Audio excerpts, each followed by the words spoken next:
Manitoba is my home. Canada is my bigger home. And I've been all across this country, traveled internationally.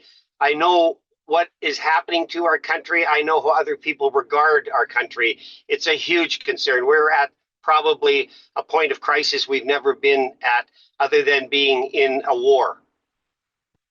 Okay, and just again for that bit of context, so they're aware, you were part of the convoy in Ottawa, correct? One of the organizers, or Yes. how would you describe yourself? No, I was there to report on the events that happened. I went all the way from the Saskatchewan border to the time we arrived in Ottawa. I stayed for the entire time that was there. I did a lot of live streams from the streets of Ottawa and saw it firsthand for what it really was, as opposed to what some people were making it out to be. Okay, and also like a politician or political organizer too, because you ran for mayor of Winkler and you were involved in some of those rallies with Maxime Bernier, right? Yes, I have been involved in various causes which I felt had good platforms that had the best interests of Canadians. At times, I've supported people like Maxime Bernier. I did run for mayor of Winkler because I wanted it to be a choice and not a coronation, as opposed to what happened in so many different ridings. There was no opposition, and therefore the people could say, well, we didn't have a choice. And I wanted to at least give them a choice, but I was soundly defeated. Okay, well, just now as you're in your truck doing your job, tell me what you think about this news from Ottawa today. Well, Karen, it's bittersweet. I mean, we're glad to know that the end is in sight. It's like standing, at the beginning of a long golf course hole and thinking, oh my goodness, are we ever going to get there? Now we're standing in front of the green. What's going to happen in the next few months is critical to this country. He is not stepping down now, and in the period between now and his resignation, a lot of damage can be done to this country. And I think this is just another example of a selfish politician desperately hanging on to control, hoping to serve his own best interests, to curry some favor abroad, which with whatever obligations he has put Canada under.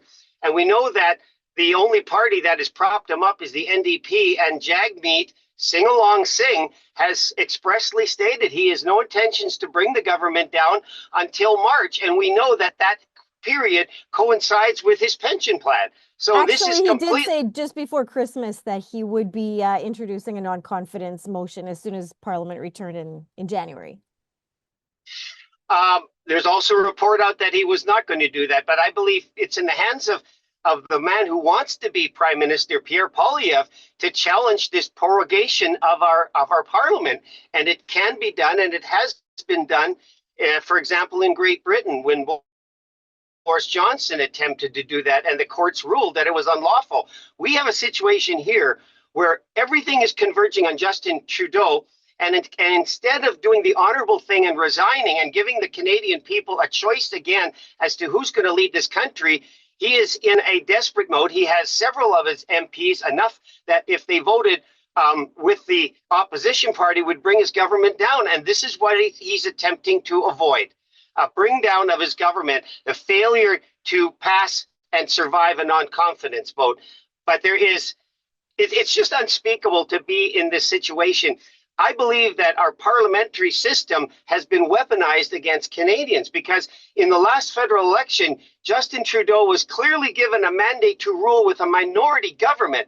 And in his creativity, he makes a deal with Jagmeet Singh and now is performing as a majority government.